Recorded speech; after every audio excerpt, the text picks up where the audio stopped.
Suvaranas, I'm just here to teach nyaya yejeni ima-Israelites vachibuda mu-Egypt vachienda kuCanaan. I'm just here to teach, then I'll do my preaching later on. So you need to understand kuti panga pane a shorter route ne a longer route, but God avoided the shorter route. That's why Mwari akatendera ma-Israelites kuti vashandise a longer route.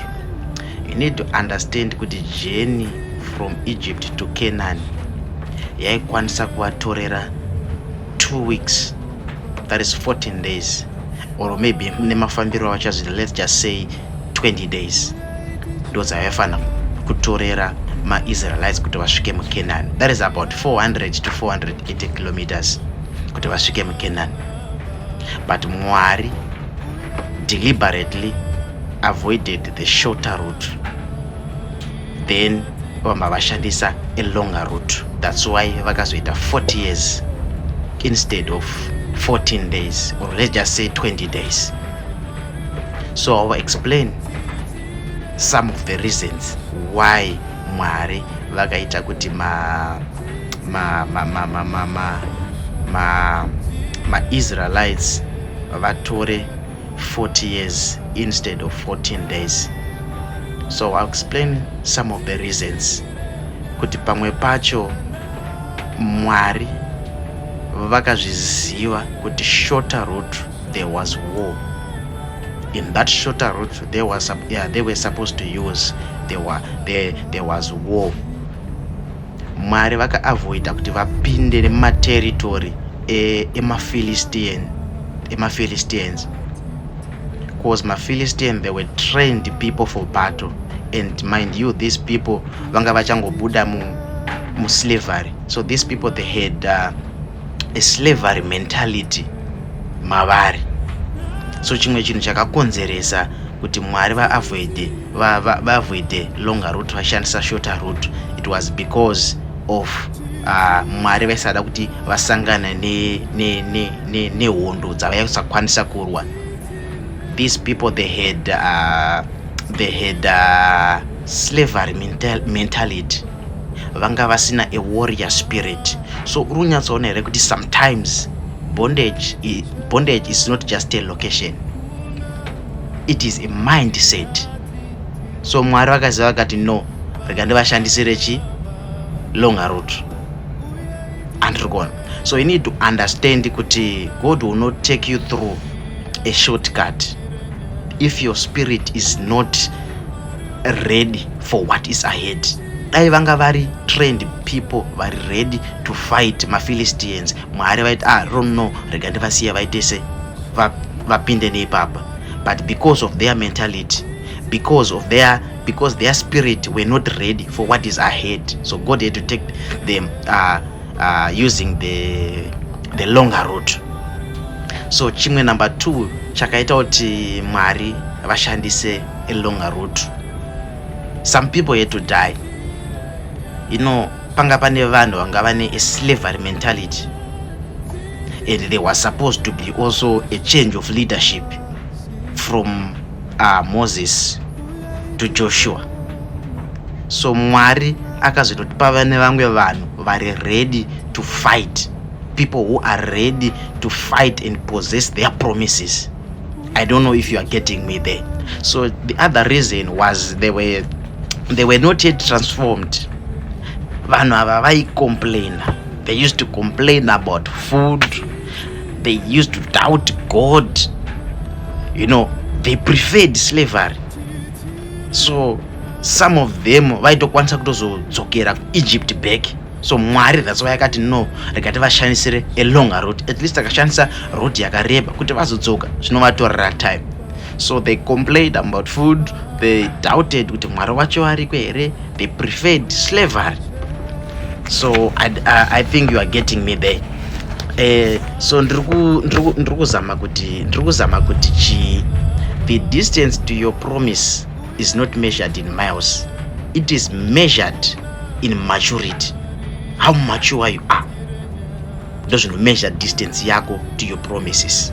So the other reason was the wilderness. There was wilderness also. So wilderness to God, it wasn't just a wilderness to fix them or to punish them. No, it was a training ground for them. Mwari aida kunyatsovatraina vari muwilderness to teach them about chinhu chinonzi obedience chaicho to review their hearts and also to teach them to kudependa. That's why Mwari even vakavapinza through wilderness. God had to feed them with manna in the wilderness. So wilderness was not just a punishment alone, it was just a preparation ground. So sometimes God will lengthen your journey to preserve your destiny. So let me just conclude my teaching by saying shorter is not always safer, and faster is not always better. God is more concerned with who you become than how quick you arrive. So dai Mwari akavashandisira a shorter route, manga mune hondo dzanga vasingakwanise. These people, they were not trained for battles. They were not ready to fight. Maybe vaidzokera muEgypt. So ndo mamwe reasons why Mwari akasarudza kushandisa a longer route instead of shorter route for them. So I think you are just getting me ipapo kuti sometimes Mwari anotora time kuprocessa some of your things. Zvinotora nguva to a certain extent that you end up doubting God, just like these people, kuti Mwari wacho aripo here. Zviri nani hangu ndidzokere hangu munhamu, zviri nani hangu ndidzokere kunobata mishonga, zviri nani hangu ndidzokere kun'anga. Ndozvaunozopedzera wakuzvibvunza, because you be doubting, because inonzi process yacho inenge yakanyanyorebesa. So you need to understand kuti chinhu chaukumbira kuna Mwari, God can do it even right now. But pamwe pacho Mwari vanoda kukupinza through a process. Vanoda kukupruna, vanoda kudzidzisa chinhu chinonzi humbleness, vanoda kukutraina kubvisa pride mauri.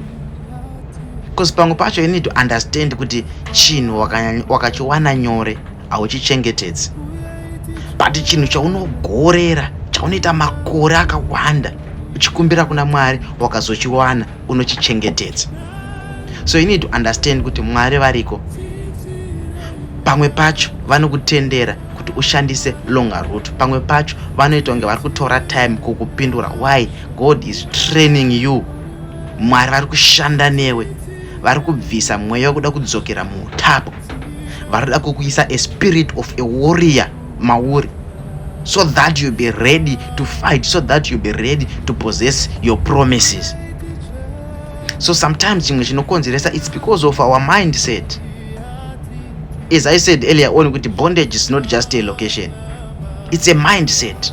Maturity. Are you mature? Kuti wakapiwa that 50,000 yauri kukumbira nhasi kuna Mwari, unoita sei nayo?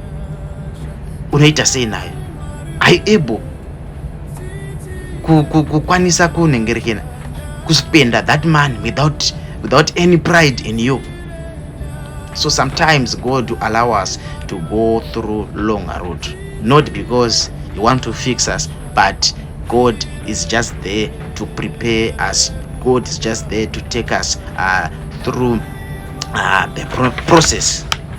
So God bless you. That was my teaching. So let's move on to my preaching. God bless you.